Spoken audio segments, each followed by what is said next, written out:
और बड़ी खबर भोपाल से, एएसआई अमृत लाल भिलाला की मौत 2 सप्ताह पहले सड़क दुर्घटना में घायल हुए थे। निजी अस्पताल में इलाज चल रहा था। वाहन चेकिंग के दौरान युवकों ने कार से घसीटा था। आईजी समेत आला अफसर अब अस्पताल के लिए रवाना। तो वाहन चेकिंग कर रहे थे, तभी 2 युवक गाड़ी इन्होंने रोकने की कोशिश की, लेकिन 2 युवक इनको घसीटते हुए ले गए।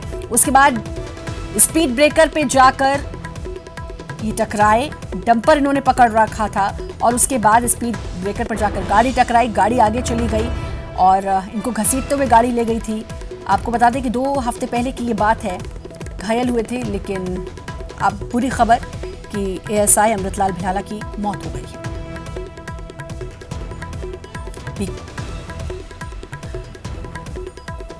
जितेंद्र हमारे संवाददाता हमारे साथ जुड़ गए हैं। जितेंद्र, बुरी खबर, 2 हफ्ते पहले बीकॉम के स्टूडेंट्स थे जो चेकिंग के दौरान नहीं रुके थे और हम ये कह सकते हैं कि पूरे दिल से, अपनी शिद्दत से अपनी नौकरी को निभा रहे थे, लेकिन अब एएसआई की मौत हो गई है। बिल्कुल श्रद्धा, ये बड़ा दर्दनाक हादसा था। इसमें ईटीवी न्यूज 18 ने सबसे पहले इस विजुअल को दिखाया था, जब सीसीटीवी फुटेज में अमृत लाल भिलाला को एक कार 500 मीटर तक घसीट कर ले जा रही थी। इस दौरान ये घायल हुए थे। फिर उसके बाद निजी अस्पताल में इनका इलाज चल रहा था।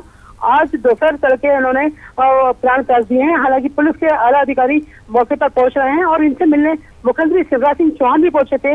इनका हाल जाना था, मगर दुर्घटना इतनी जोरदार थी क्योंकि टक्कर इन्हें सामने से लगी थी और 500 मीटर तक इन्हें वो गाड़ी घसीटते हुए ले गई थी। आरोपियों पर क्या कुछ कार्रवाई हुई थी और अब क्या कार्रवाई हो सकती है आरोपियों पर?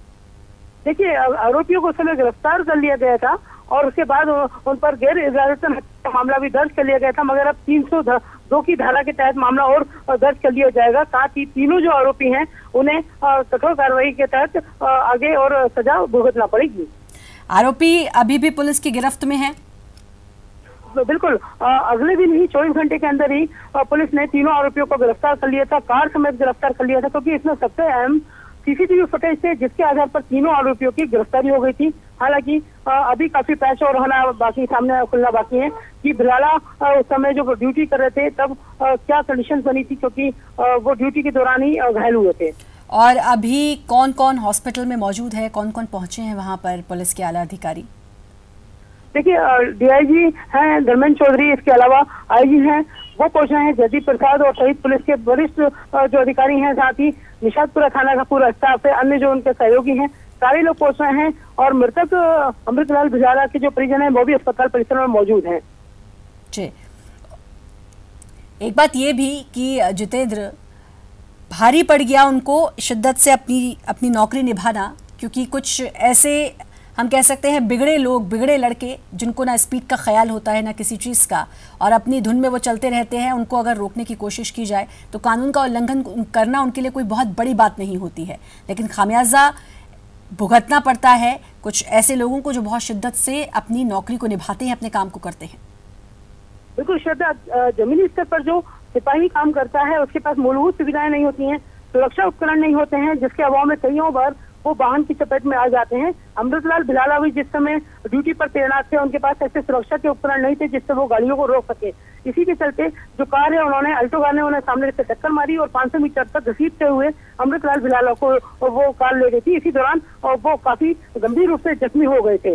और ये भी सवाल जितेंद्र यहाँ पर उठता है कि वाकई में उन लोगों के पास ऐसी कुछ भी ऐसी सिक्योरिटी नहीं होती है, कुछ भी ऐसी चीज नहीं होती है। यह हादसा यहाँ एक बार हुआ है, ये बार बार भी हो सकता है, क्योंकि जो रसूखदार होते हैं या जिन पर नशा होता है पैसों का, वो नहीं कानून की सुनते हैं और कानून का उल्लंघन करना उनके लिए कोई बहुत बड़ी बात नहीं होती है, लेकिन वो ये भूल जाते हैं कि उनके इस टशन से किसी की जान भी जा सकती है।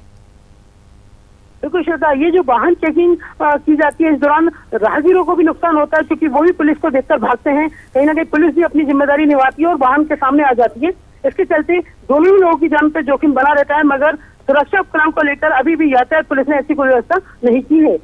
जी, यातायात पुलिस ने कोई ऐसी व्यवस्था नहीं की है। और ये बुरी खबर है, हम आपको बता रहे हैं कि 2 हफ्ते पहले ये हादसा हुआ था, सड़क दुर्घटना में घायल हुए थे और अब उनकी मौत हो चुकी है। बहुत बहुत शुक्रिया जितेंद्र, आपका हमें तमाम जानकारी देने के लिए।